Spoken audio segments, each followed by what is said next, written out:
করছে। আমি মুখ্যমন্ত্রীর কাছে আমি করে ধরে আমি ক্ষমা প্রার্থী, আমার এই জিনিসটা যাতে ঘুরাইতে না খাই। আমার তা সাধারণত চা বেশি করতাম, অন্য কোনো ব্যবসা নেই, আমি চা বিচ্ছে খাই, বউ বাচ্চা না খাই আমার লোক দিয়েছে সৈয়দ মেয়াদি।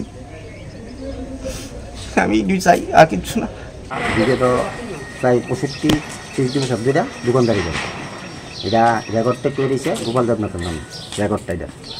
আর গোপাল দেবনাথের কিন্তু কাগজ করে দিয়ে গেছিলো আগে 65 বছর আগে, কিন্তু কাগজটা হারাই লেগেছে, হাতের লেখা আছে, এটা পাইতাছি না। তারা ওই মূল্যে আইয়া সেটা ঘরটা তালা দিছে। আর মেন কথা হচ্ছে কে বা কারা তালা দিছে, এই গোপাল দেবনাথের নাতি, মাতির বউ, পোলা সবাই লাডি ডেন্ডা লয়ে সব দিলে সময় এসেরা তারা এসেরা ঘর তালা দিয়েছে। এই অক্ষর বন্ধ কর। তো সেক্রেটারি ডাহাইসিন বাজার কমিটি, ডাহাইসি বাজার কমিটি তারা কাছে আমি সুযোগ চাইছি, ঠিক আছে, তারা যদি হয়ে যেত তারা দিব, কিন্তু আমাদের সময় দিল চৈত্র মাস, তারাও সময় দিচ্ছে না অক্ষরই বন্ধ করতে দিব। কি কারণ, কার বিরুদ্ধে আপনারা কমপ্লেন করছিলেন? কমপ্লেন করতেছি যে গোপালনাথের বউ ফুলা এবং নাতি আইসে, এই যে মামলাটা করছি টুটন দেবনাথ, সুমন দেবনাথ, টুটন দেবনাথ নাম, অরিজিনাল নাম হচ্ছে শেখর দেবনাথ, আর সুমন দেবনাথ, এই বীরেন্দ্র দেবনাথ, তারার নামে আমরা কমপ্লেন করছি। তারা কিন্তু তার গার্জিয়ানের সহকারে মারতে হয়। তো কার কাছে গিয়ে বিচার দেবো? প্রধানের কাছে গেলে প্রধানের কাছে। এই যে তারা দিচ্ছে, আমরা 3 দিন ধরে ঘুরতে আসি, একবার উপপ্রধান, একবার প্রধান, একবার উপপ্রধান, একবার প্রধানের কাছে যেতেছি, বাজার সেক্রেটারি যেতেছি, কোনো সুরা হারিতেছে না, আইতাছি যাইতাছি বাস চলছে। যার ফলে আজকে বাধ্য হয়েছি আপনারা আইতে।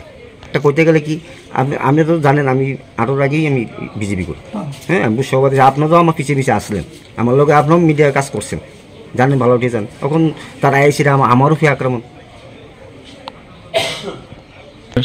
তারা কি দল করে আমি করতাম। এটা টুটন জানি, টুটন যুব মোর্চার মন্ডল যুব মোর্চার একটা দায়িত্ব আছে, এবং ওয়ার্ড নাম্বার হওয়ার পর ওয়ার্ড নাম্বারে যদি এইভাবে বাড়ি ফিটাফিটি মারামারি করে, তাহলে কার কাছে বিচারটা দিতাম? কার কাছে? গার্জিয়ানে যদি দিতে করে। তারপর মাননীয় মুখ্যমন্ত্রীর কাছে আমি করে যদি আবেদন করছি, আমার যে ক্ষতিটা করতেছে যাতে আমি এটা পাই। আমার এই তুলনার সময় কোনো পয়সা না, কিচ্ছু না, হঠাৎ করে এসে কালকা এই অবস্থা করছে। আমি মুখ্যমন্ত্রীর কাছে আমি করে ধরে